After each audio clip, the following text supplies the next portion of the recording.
In this mini lecture, I'll introduce the mole, a counting unit very similar to other counting units like a dozen or a gross. When we say we have a dozen eggs, we know that means 12 eggs. Or when we say we have a gross of eggs, we know that means 144 eggs.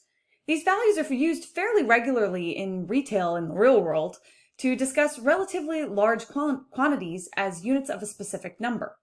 So in chemistry, if someone were to say they had a mole of eggs, then they mean they have 6.022 times 10 to the 23rd eggs, or Avogadro's number of eggs.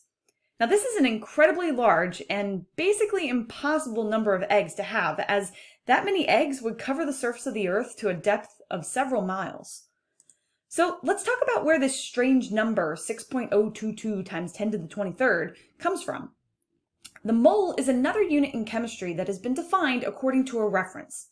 Similar to how we saw AMU being defined as 1/12 the mass of a carbon-12 isotope, a mole is defined as the number of carbon atoms in exactly 12 grams of carbon-12.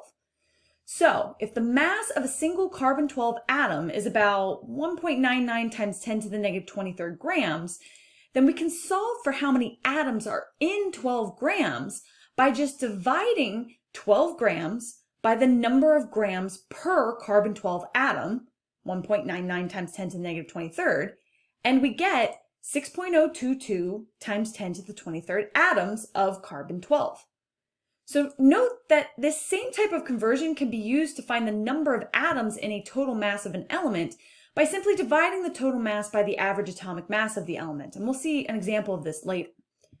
The number 6.022 times 10 to the 23rd was dubbed Avogadro's number in honor of Amedeo Avogadro, a scientist who studied the proportional relationship between the volume of a gas and the number of atoms or molecules in the gas.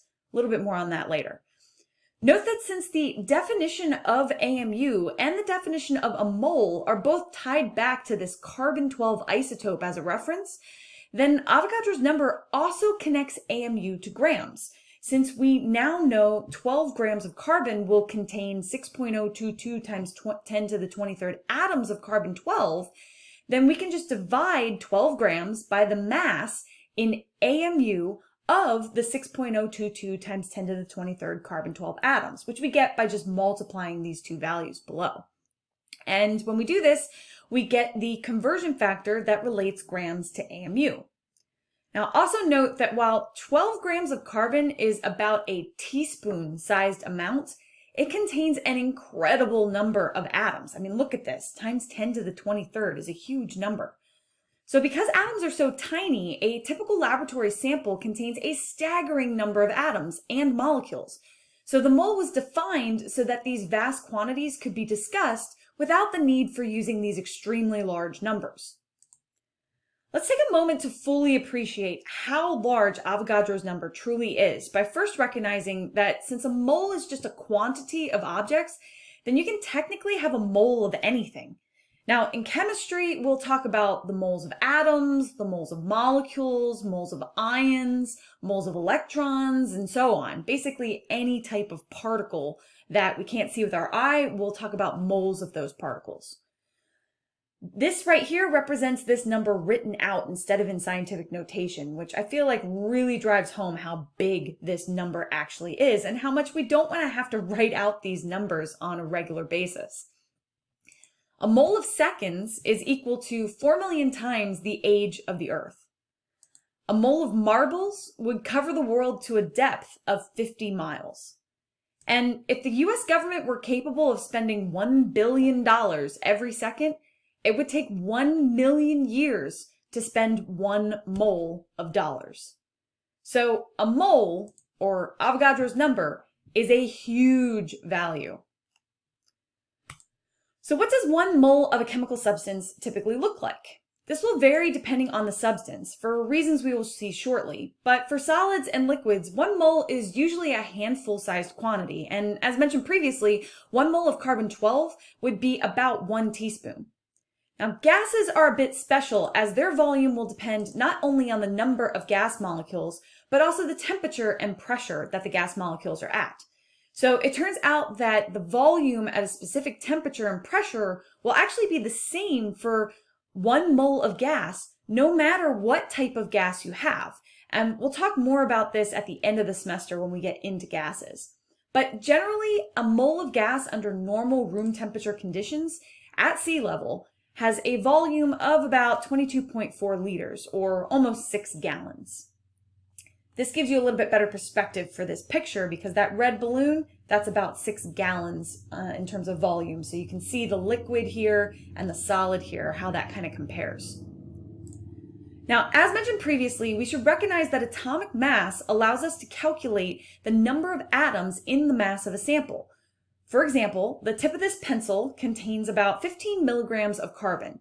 And using carbon's average atomic mass in AMU, 12.011, which we can take off the periodic table, and the conversion factor for AMU to grams, we can actually calculate the number of carbon atoms in 15 milligrams using dimensional analysis and setting up our conversion factors so that the units cancel out appropriately. So 15 milligrams has to go into grams first so that we can use the conversion factor between AMU and grams second, and then we can use the average atomic mass per atom to figure this out for the number of total atoms. But since this is such a large number, let's go ahead and express it in terms of moles instead.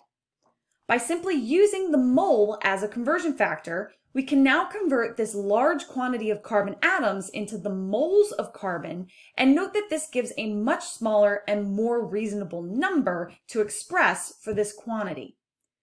Note that we also could have gone from milligrams all the way to moles with one long continuous string of conversion factors without needing to stop and calculate the number of atoms of carbon in between.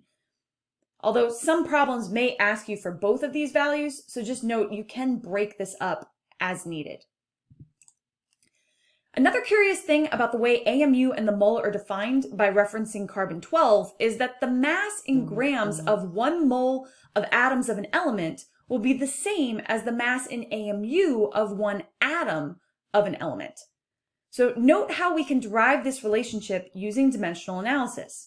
If we start with the average atomic mass of 1 atom of carbon, so 12.011 AMU per atom of carbon, and we use the relationship between AMU and grams to convert the AMU on the top into grams, and then use the definition of the number of atoms in 1 mole to convert the per atom of carbon on the bottom to per mole of carbon on the bottom, then we get the same number for grams per mole of carbon as we do for AMU per atom of carbon.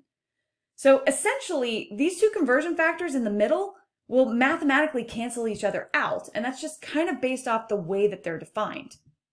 And this is really critical because it means that these average atomic masses in the periodic table can actually be interpreted either as the AMU per atom of the element or as the grams per mole of the element, or if you want to think about it as per Avogadro's number of atoms of the element. Since we saw in Chapter 2 that the average atomic mass of each element in the table is different, this means that the mass of 1 mole of an element will also be different. Here's an analogy with marbles. The red marbles on this scale weigh 7 grams each, and the yellow marbles weigh just 4 grams each. So a dozen red marbles should therefore weigh more than a dozen yellow marbles, because if one marble weighs more than the other, then no matter what number we have, as long as the number of the marbles are the same, we should see that same relationship between their weights. The same is going to be true for elements.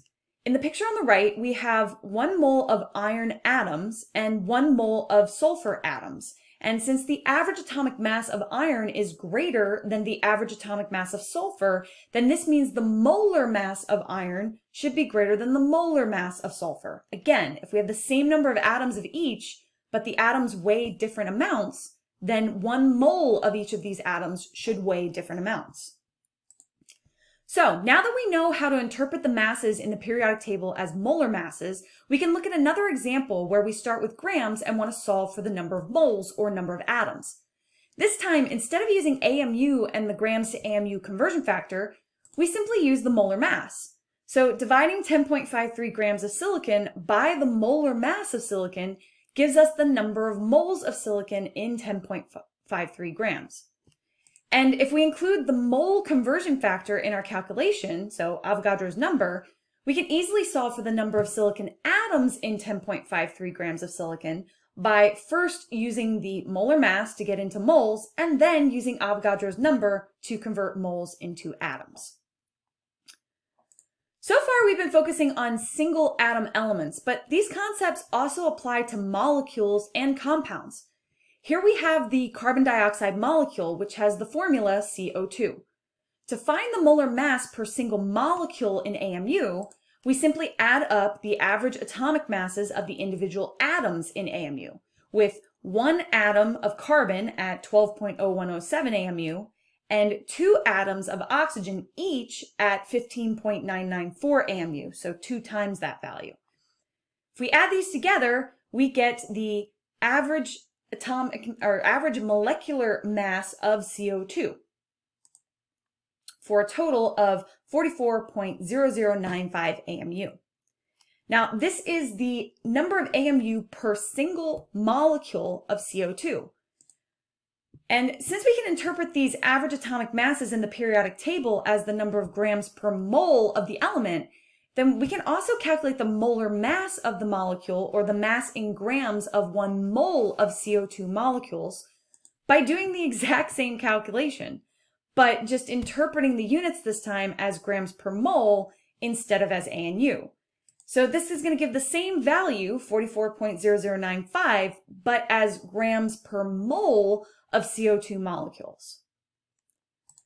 Now, I also want to point out a slight terminology difference when we are discussing the formula mass or molar mass of ionic compounds. If you recall, ionic compounds do not exist as single molecules like we saw with that previous molecular example of carbon dioxide, but rather ionic compounds exist as repeating units of a large crystal structure, where each simplest repeating unit is called a formula unit and is used to express the chemical formula of the ionic compound. So for regular table salt, the repeating unit is NaCl, so 1 atom of sodium per 1 atom of chlorine. So to determine the formula mass of NaCl, we just add up the average atomic masses in AMU for the sodium atom and the chlorine atom for a total of 58.4427 AMU per formula unit of NaCl. So this is equivalent to kind of saying per molecule of NaCl, but officially the term should be formula unit since these don't exist as molecules. Again, to determine the molar mass of NaCl, we interpret the masses in the periodic table as the grams per mole of each atom and do the same calculation to get the same number, 58.4427, but in grams per mole of NaCl formula units.